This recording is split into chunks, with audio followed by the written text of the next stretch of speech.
based. Has anyone heard of this concept before? Yeah? Okay. Do you want to tell us what it is? That's fine. Is it like not in between work and leisure or something? Yeah, perfect, yeah. So, I have stolen from sociological theory. So the easiest way to explain it is like home is your first place, work is your second place, third places are community spaces. So it could be a park bench, it could be a cafe, it could be a bookshop. It's places where you meet and connect and make memories. Like the easiest example is Starbucks has been dubbed America's third place. So I thought, yeah, that's what I want to create, somewhere where I feel like people are making really meaningful connections and really improving the relationships in their life. So as I said, I'm very lucky to have fantastic and talented friends around me. So Abby, who is now Third Place's creative director, when I told her about, I've got this idea for a community to support Manchester women, she went away, pulled together this gorgeous mood board and did a whole branding deck. And as soon as I saw that, I thought, okay, I really have to do this now because that looks so good. And yeah, we showed that to one of our other friends, Caitlin, who was a housemate of mine at one time.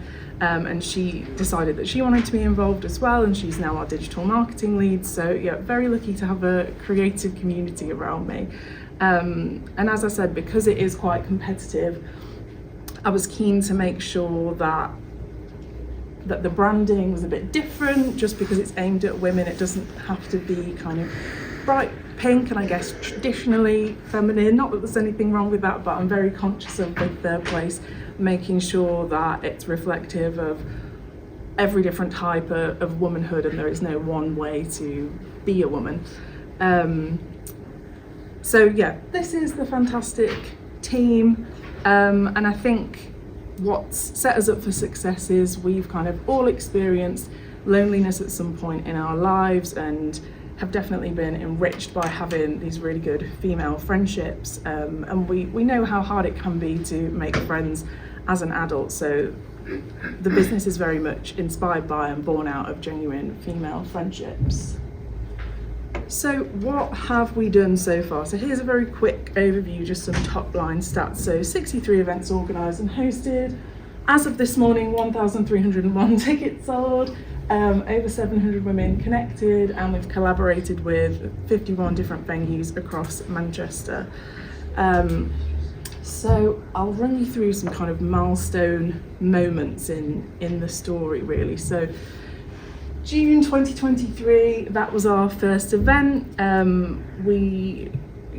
Because it's called Third Place, we could do anything. It's quite broad in scope, but we decided to hire out this lovely pottery studio called Pottery Corner in Chorlton in Greater Manchester to do an afternoon of pottery painting. And I was definitely very, very nervous for that and didn't know whether people would turn up. We kind of assumed that for the first event, it'll just be all of our friends and our colleagues, I suppose. But we were very pleasantly surprised that lots of people had already found us online through our Eventbrite platform and through just finding us organically through social media. So that was a real success. That was sold out, everyone turned up, and I was like, okay, there's definitely something in this could work. And because so many people had found us straight away through social media, we realised, okay, this is going to be our key channels for ticket sales. Let's really work on growing our profiles on there and building ourselves up as a trusted authority. So thankfully I had Caitlin to kind of become a TikTok queen and learn everything about that and basically teach herself how to be a content creator. And that's gained us a really engaged audience of 12,000 across Instagram and TikTok. And obviously social media is important for every business, but I think for a business like this where there's a real social purpose at its heart, it's definitely extra important. And as well, I'm always conscious that sort of my ask of people is, I'd like you to buy a ticket to come to an event where you're turning up on your own, probably, you don't know anybody, you're probably going to a venue that you've never been to before, and you might be doing an activity you've never done before. That's quite scary. for a lot of people. So the socials really need to capture how welcoming and inclusive the events are, and I think because we've managed to reflect that in the photos and the video content that we produce, that's what's enabled the channels to grow and that people continue to buy tickets.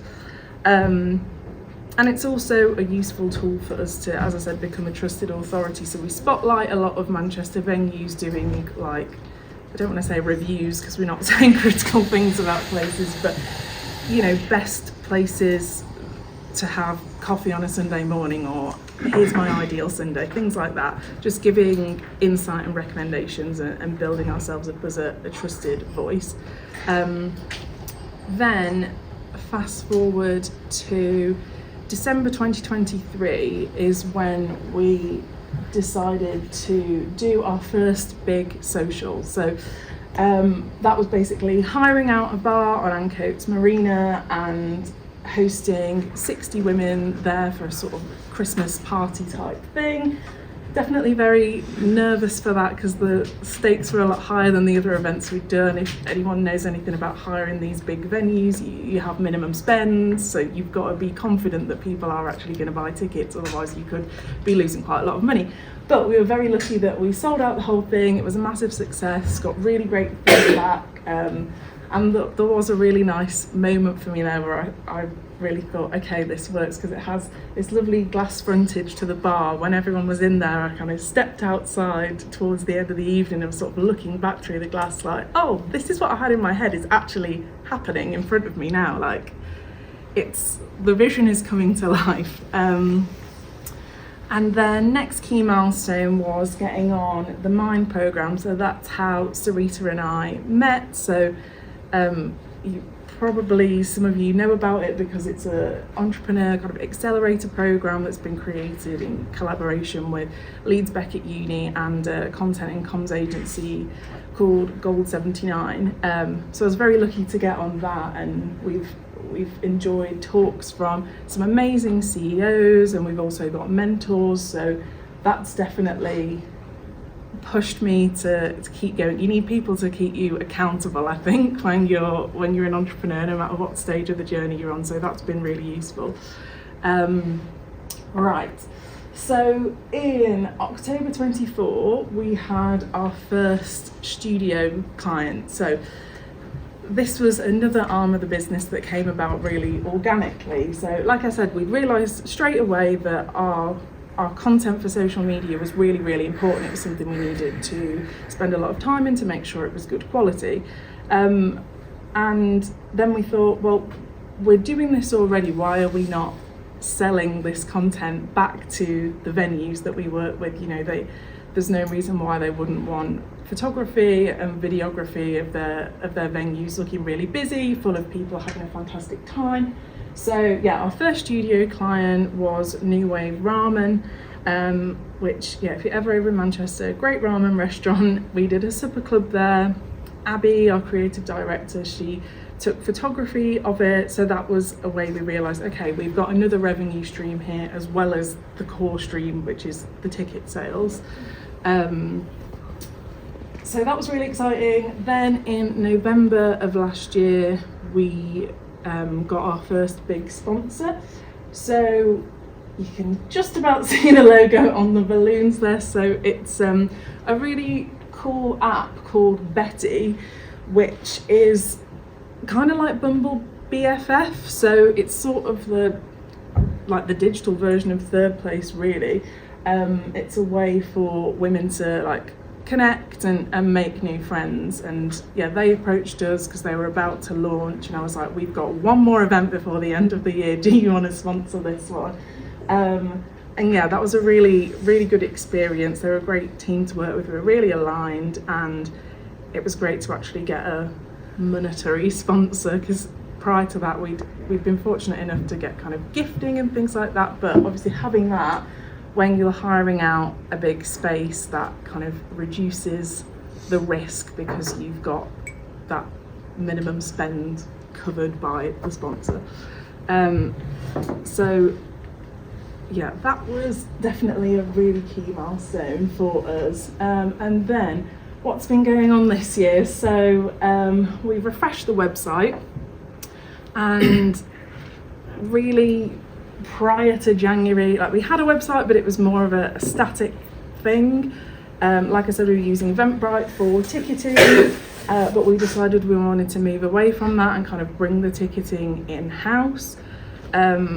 Partly because there were people of our loyal customers who were spending kind of upwards of £10 a month on fees through Eventbrite, and I wanted to just make sure that I could get rid of that barrier for them, basically, by bringing the ticketing in-house. And another side of this was launching our Third Place Members Club. So in reality, it's really just signing up to a mailing list, but with a nicer sort of wrapper on it. So it also means that you get access to buy tickets 24 hours early. And we are very fortunate that some of our events sell out as quickly as half an hour. So people have been quite motivated to sign up to make sure that they've got a good chunk of time to get their ticket in early before it goes live to the public. And this was definitely a more sort of official way to have people join the community, because I'd noticed that sort of as we're having more conversations with businesses who were interested in sponsoring us, they were sort of asking like, what is the size of the community, asking for more metrics. And really prior to this, we could only say, oh, we've got, X number of followers on socials, but just because you're following us doesn't necessarily mean you're a customer. So it's sort of building something a bit more tangible. And from this, we've got really great customer insights. We can see who are the most loyal and engaged customers. And as time goes on, we're going to build in more kind of rewards for those people and things like that. So it's really nice to have this enhanced functionality. Challenges, I'm kind of rewinding a little bit here because I just wanted you to have a context of like, what is Third Place, what do we do?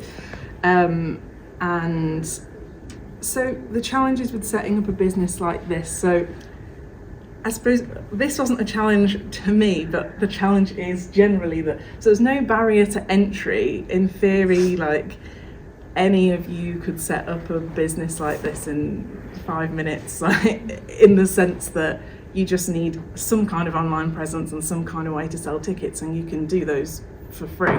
So like I mentioned, it is quite a competitive space, and you will see various different clubs and groups popping up all the time. And of course, when things are new, they tend to attract a lot of attention because it's the shiny new thing. If you go out in Manchester on a weekend morning, you are like at high risk of being mown down by a running club. There's so many running clubs and so many groups like that around. So how do we stand out from the crowd? How do we have staying power? And I will come on to answer this in the next slide. Then the instability of the hospitality industry is a massive challenge. So hospitality venues are the main venues that we work with. So bars, restaurants, cafes, and as we will have seen everywhere, not just Manchester or Leeds, there's been so many closures. I think I'd seen a recent report from Begbie's Train, I think, saying that the hospitality sector, that's where there's like the highest rate of insolvencies. So how can our proposition be compelling to these venues? And lack of time's the big one. Obviously the 3 of us on the team have got full-time jobs. How do we make sure we're using our time wisely and planning carefully? So in terms of like the hospitality industry, I think I like to think about it as identifying these pockets of opportunity. So let's say there's a really popular brunch place in Manchester called Federal. I don't know if anyone's heard of it, but that's really popular. People love it there. But they've already got queues out the door on a weekend. I'm not adding any value to them by saying, oh, I can bring 30 women here on Sunday morning. Well, that's no help to them. So it's been about getting to know all the different types of hospitality businesses in the city and figuring out where can we actually add value to them. So I'll just flick ahead and give the example of Curb. So they're a fantastic wine bar in Ancoats, organic wine, very cool like minimalist decor inside. And our pocket of opportunity there was that it was very popular on the weekend, but as with a lot of bars, like early to midweek, it was quite quiet. So we were able to say to them, okay, can we get a discounted rate on, drinks? If we say to you, we promise we're going to bring, 30, 40 women, we're going to prepay for X number of bottles of wine.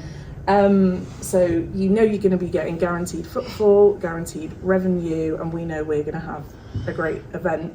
So things like that, where we've really been trying to make those considered and careful partnerships. And it's definitely been interesting navigating the different types of hospitality venues. Like it's really nice working with places like Herb because they are smaller, and the person you're emailing or on the phone with is usually the person that's going to be there on the night, so you've got a lot more control over it, versus kind of bigger venues that are more like the chains. It's much easier to get discounts, but the people you're speaking to plan the event might just be kind of office people and they're not there on the night. So it's swings and roundabouts. And yeah, lack of time. I think we've just got to use our time wisely and focus on quality over quantity. In the first sort of 6 months or so, we were only doing 2 events a month just to make sure that we were doing them properly, get comfortable with running them around our full-time job, and just build it all up slowly. Now we're doing like 1 a week, if not more, that we've got into the rhythm of things. We know what people want to see. So yeah, like I said, no barriers to entry. It's a very competitive space, and I think there are so many clubs and communities and things like that, not just because there's no barrier to entry, but because we are living in a loneliness epidemic. We'd sort of rewinding a bit more again, we did do market research before setting this up, and some of these stats are really powerful. That half of us are saying we're feeling lonely occasionally, sometimes, often, or always. You can see that there is a real drive for connection, especially in-person connections. I think post-pandemic, that's probably something that resonates with us all. But it's a tricky thing because no one wants to put their hand up and say, oh, I'm really lonely and I've got no mates. No one wants to be the face of that, but I'm kind of inadvertently the face of that. But yeah, people are really craving these connections, and it's clear that there is a real need for support in general, but we wanted to figure out how could we dig a bit deeper into what do our audience, like specifically Manchester women, what do they want, what do they need. So we did a customer survey, I guess community survey, because they weren't our customers at the time. This was before we'd actually launched the business, and the findings were definitely really interesting. So one of the big ones that we sort of knew implicitly, but I was surprised how many people said that they just felt extremely nervous about attending events, really anxious about it. And we were able to kind of turn that into a key differentiator of ours, and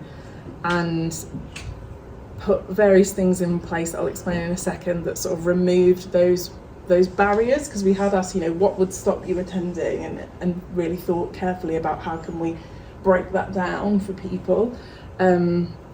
So some of this stuff we do, it probably sounds very simple, but I think in all businesses you've got to really pay such close attention to those small details, because it really does add up to the whole customer experience. So small things like, before every event we'll create a WhatsApp group chat for all of the guests to be in and say hello and break the ice. And I think that does make a massive difference for if you're walking into a room of complete strangers that you've never had any interaction with before, you don't know who's going to be there, you're not really sure how many people are going to the event, versus you may have literally just put in the chat, hi everyone, really looking forward to pottery painting. And even though it's a very small thing, I think it's already psychologically you've thought, well, I do kind of know these people, I do have some sense of who they are, and sometimes even before events people go, oh well, yeah, I'm walking from Victoria Station, oh, let's meet and let's walk together. So it's kind of priming people to make friends before they're in the room. And yeah, as part of that chat, again, really simple things, like we'll always put a video of outside the venue walking in, a picture of the host for the evening, it's usually me, So people, they know where they're going, they know who to look out for, because these were things that people said they were nervous about and things that put them off. And it is really interesting seeing how you've got a group of strangers, and it probably sounds like it could be a really terrible idea just throwing them together in a room, but it is amazing how quickly people, if you kind of set the expectation, how quickly people will start to chat and connect, and those friendships do happen really quickly.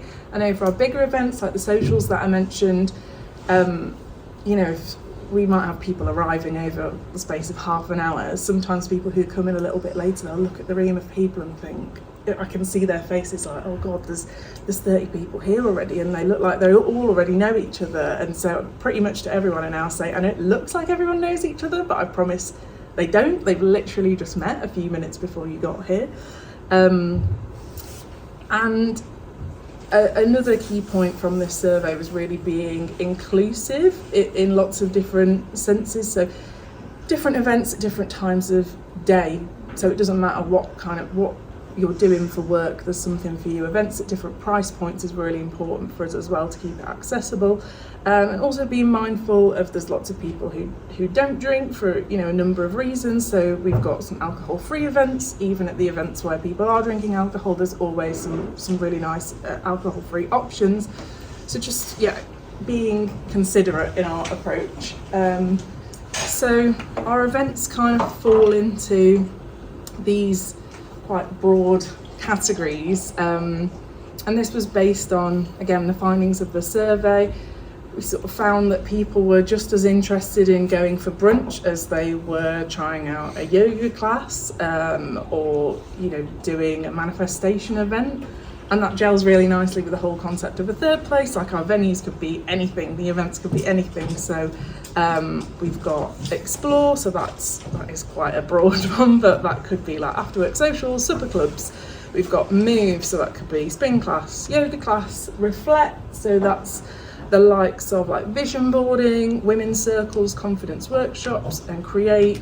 We've done crochet classes, we've done life drawing, all sorts of stuff. And I think, again, that's something that people really like about us, is it's consistently new and interesting events. And I know, kind of just drawing on my own experiences, that's something that I'm interested in. I think it's a lot easier to make friends if you've got one hobby that you're super passionate about. You can just join a club for that thing, and you've kind of potentially got a really ready-made friendship group in that. Whereas I think it's nice to offer people things that they can dip in and out of, and some people come to everything. Some people, I know, they're just interested in the Move events, and we'll always see them at the Move events, and that's fine. They've got things to dip in and out of. As well as part of that research, we were able to create some interesting audience personas. So third place, it is open to women of all ages, but our current customer base does tend to be kind of young professionals between 24 and 34. I would like to see that expand more, but that's the current age. And yeah, these were sort of the different profiles of persons. So we've got like women who are at a crossroads in their lives, having a bit of a quarter life crisis, sort of you're wanting to find your group, but you're at a turning point in your life. People who are really like settled in a relationship, but I think it's very easy to become too insular and focused on that relationship, and maybe neglect the people around you. So people who are looking to get out there again. Newbies to the city is a massive one. I know loads of people have told me that when they decided they were moving to Manchester, they've literally gone on to Instagram and been like Manchester groups, Manchester clubs, Manchester community. So that's how a lot of people find us. And people who, the explorers, are people who are already familiar with the city. They probably do already have friends, but they're more interested in the new experiences and meeting new people and going to interesting events. So that survey kind of informed our values, and it's exactly what it says on the tin. So we're very community focused, so that means doing our best to work with independents and support independent businesses as much as we can. So that could be, you know, bars and restaurants, but that could be, you know, women who are like speakers or they run workshops, things like that. Like I said, being grounded and personal, so making sure that things are very relaxed.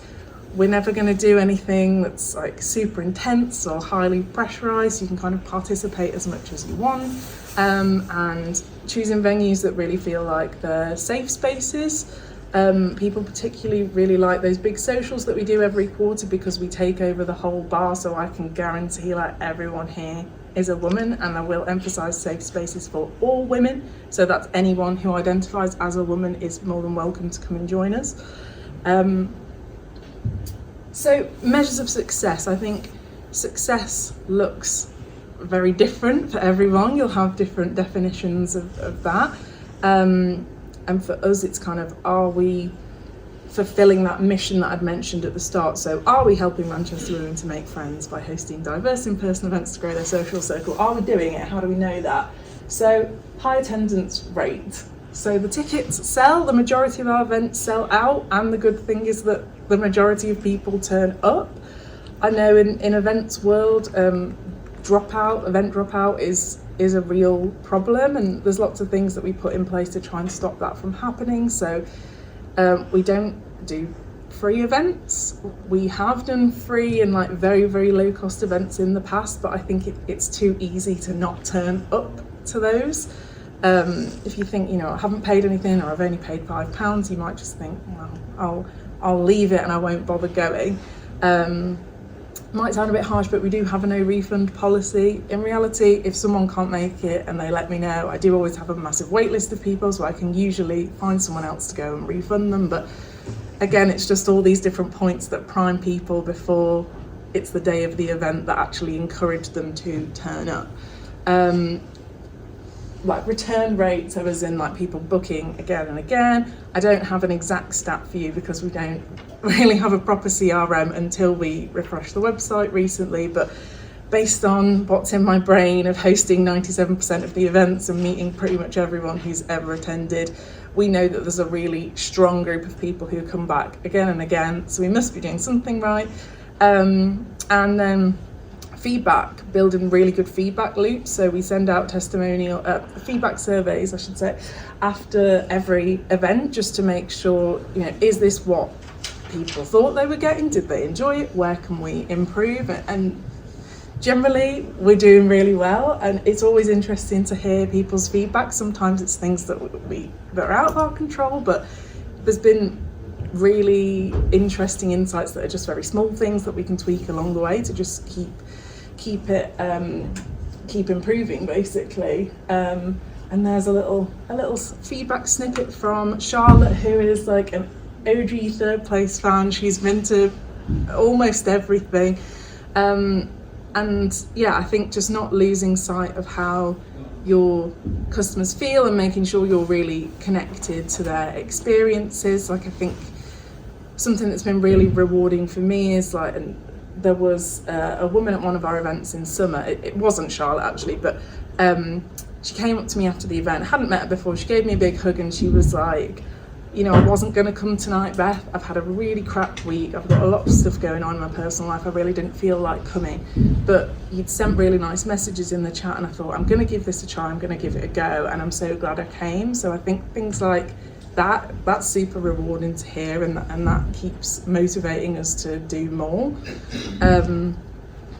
So going back then, right, profit is the lowest thing on my list, and I think I was just very conscious that because we built up everything gradually around our full-time jobs, that we built a really strong community and a really engaged community before worrying too much about making tons and tons of money. I think I needed to have the buy-in from customers and build that trust. So I'm glad that we've done that. And yeah, now, as I mentioned, we've got the studio offering. You know, we're able to earn a bit more from that and spend more time and energy on it and invest in bigger and better events for our community. So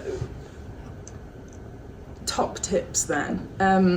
I think you've got to just stay true to you, as cheesy as it sounds, but I think my thing I've realised is building communities. So whether, you know, when I was doing my comms and engagement work in my previous roles, or even when I was writing at a magazine and interviewing kind of Manchester business owners, I was always building a community in some sense. So that's something I really enjoy, and I think there's a little slice of all the things I like best about my previous roles has kind of come together to form Third Place. I think, I'm sure many of you will resonate with this, that you've got to have a real passion for what you're doing. There's so many challenges along the way on your entrepreneur journey that if you're not passionate about it, you're going to burn out. And that passion's what carries you through in those challenging times. I think I've learned to embrace the unexpected. Definitely a perfectionist and control freak, but I've learned that you've got to just kind of let it go. There's only so much you can control. Unexpected things are always going to happen in business, as in life. All you can do is kind of approach these situations with openness, honesty, positivity. Super cheesy, but I think even if you're running a business where you're a one-man band, you've got to have some kind of support system around you. They don't necessarily need to be other kind of business people, just people who can give you a different perspective or be a sounding board. Obviously mentors are fantastic as well, but just make sure that you've got people to talk to. And yeah, having the right people around you is a massive help. I couldn't have achieved anything that I have in Third Place without the support of Abby and Caitlin, and also our accountant. And yeah, we're a great team, and it's really been the fact that we work so well together that we've been successful so far, and we're on the right track for the future. So that was a lot of talking. That is everything from me. Thank you all so much for listening. I really appreciate it. If you've got any questions, you can ask me now, you can ask me later. I know we're kind of already behind on the timing. That's all right, that's all right. Take a time. We still have time, actually. By the way, before we continue with Q&A session for Bethany, should we give her a big applause? Thank you for sharing. Anyone have questions? Yeah, yes, Colin. Yeah, first of all, I'd like to make a comment. I've seen a lot of pictures and talks, and that was one of the best I've seen for a very long time. Yes, it was very good. I think you covered a lot of points, and for people who are just going into business or have just started a business, I think it was a fantastic job, and full marks to that. The presentation, the way you've spoken, and yes, your passion, which is very important. Now, the other thing is, are you intending making this a full-time job in due course? Yes. Presumably you haven't got into Yes. profit as yet to cover notional salaries, if you like. Yeah, it's not making enough money yet. I'd like it to. It is just such a time challenge, you know, balancing it. Absolutely. I think, like I said, because I'm a bit of a control freak, I think I would love to be able to map it out and go, right, this is exactly how it's going to happen, and I'm going to make this really smooth transition, but I'm sure you can probably tell me that's not really how these things work. But I think I'm in a good position that, like, the job that I have, 'cause, yeah, I work at an agency. They do work with a lot of freelancers, so I think there's potential that I could, you know, drop down when the time's right, drop down days there. I'm building up my Airbnb, so I'll have my kind of own different revenue streams. But you're very wise to, when people are starting out in business, if they can, they should keep their job until they get to the stage, because it's high risks and not all businesses succeed, whatever success is. So how do you, and the final, well, not the final question, but let somebody else speak, how do you intend to scale up the business, or have you thought about that yet? Because it's not the easiest type of business to scale. Yeah.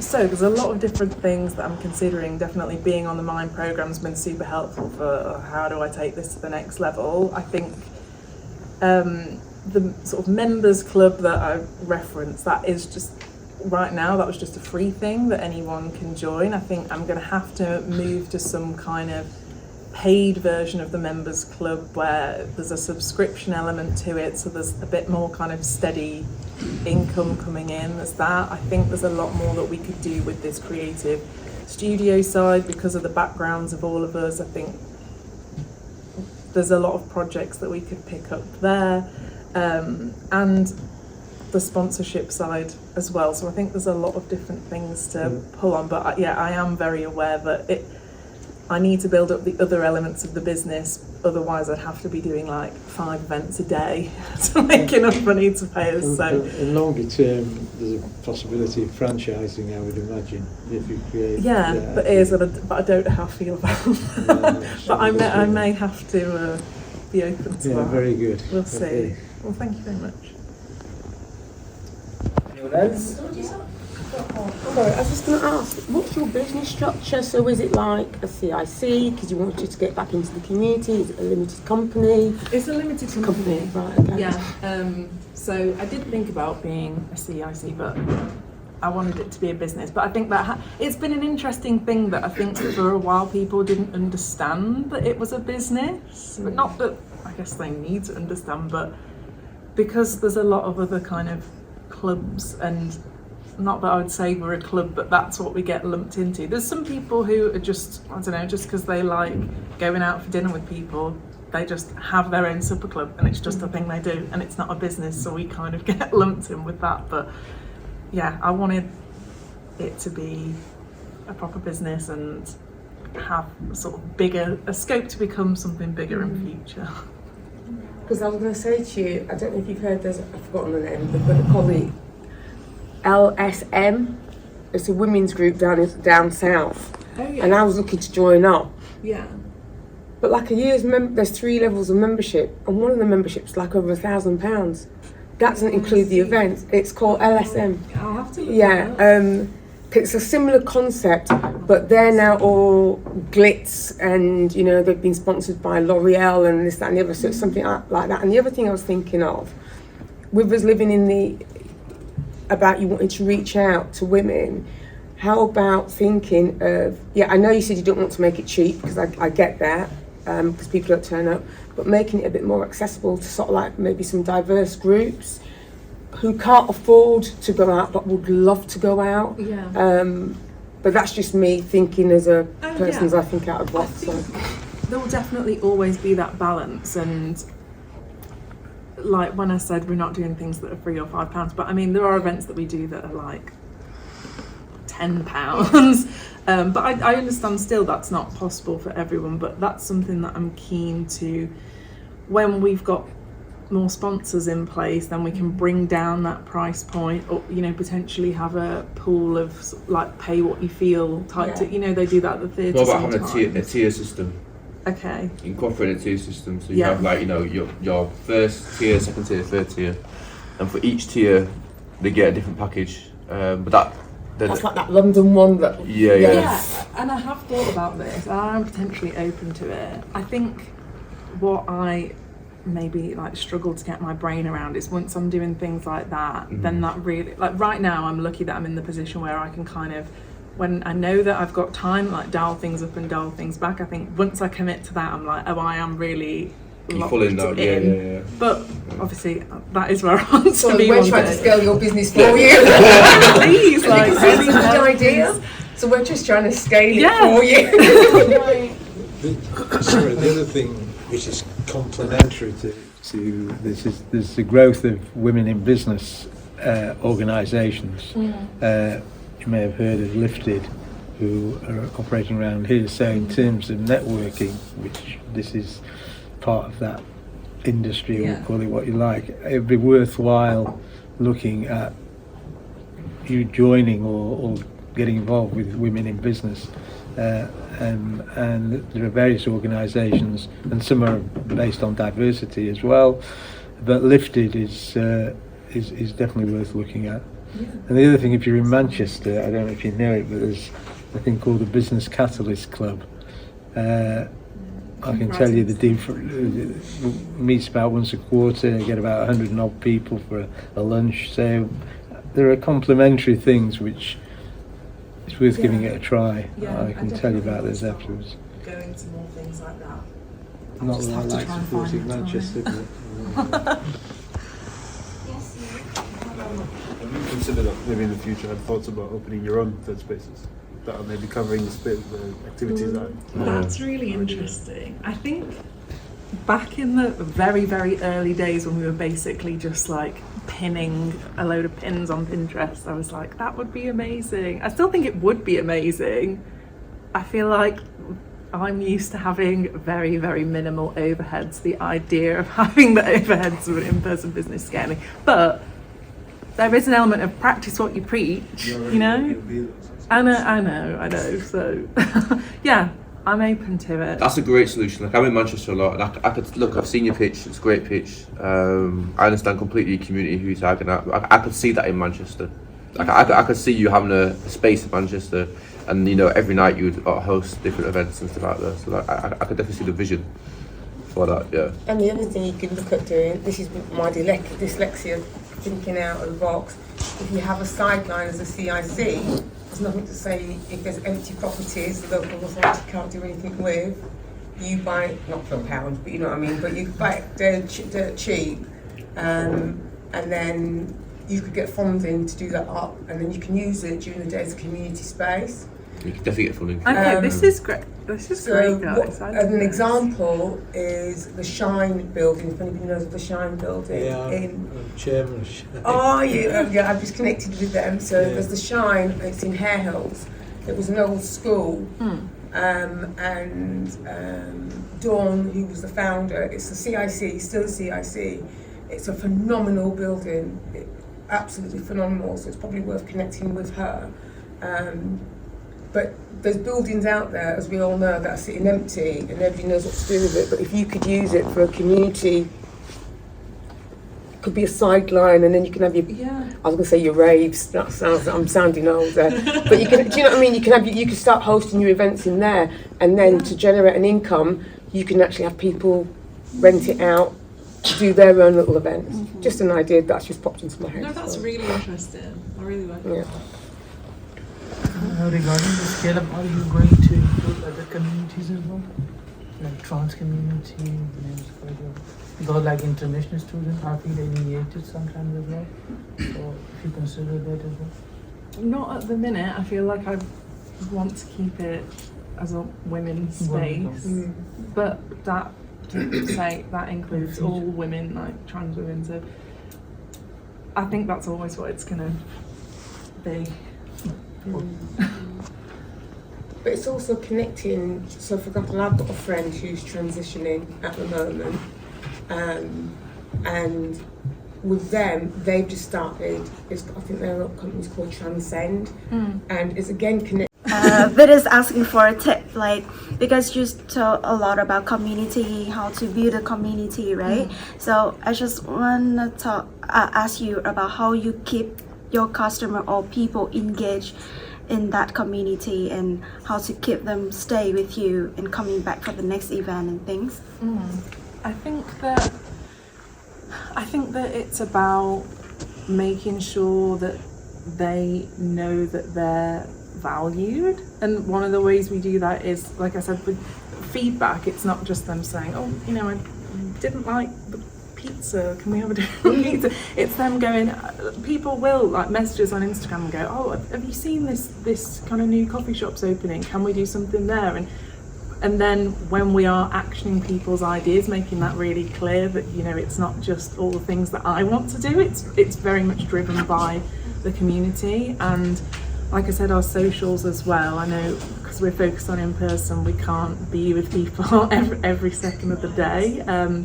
We have got ambassadors as well, but this is a very, very new thing. So we only have one person who's like an official ambassador, but having said that, people who come to the events all the time are very much unofficial ambassadors, and they'll create other group chats with people. And I know there's a bunch of huge ones where they're booking to go for, you know, their own brunch, and they're doing things in their own time. So yeah, does that kind of answer the question a little bit? I figure out on point here, like you have your customer become your ambassador as well. Yeah, right? pretty much. Yeah, because I feel like in every kind of business, we also want to be the community, that the perfect way to keep the customer with us all the time. And even for me, when I'm thinking about the new, like I create a platform to have people learn history. by gamify learning applications, kind of that. I also thinking about how to create a community and how to build a community in the platform as well, so that people can people stay and like people together grows, kind of that.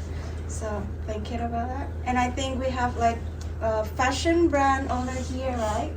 Do you build the communities for your customers as well? Yes, it's the most important thing, I'd say, in the modern day and age. You look at all the most successful brands, they have the best community, the most engaged communities, but it's building that community of people who are interested in what you're interested in. Yeah. It's your voice, it's the thing that you're saying, that you're passionate about, that you believe in, and finding people, appearing in spaces where people are also interested in the same thing, and kind of just, I guess, then you keep them engaged. But the people stay in those digital communities because of the other people, not necessarily the content. They join for the content, but they stay for the people. That's something I learned literally last Nice week. point. Yeah. Thank you a lot for your sharing. Now I think Thank you all for that. Now let's move on.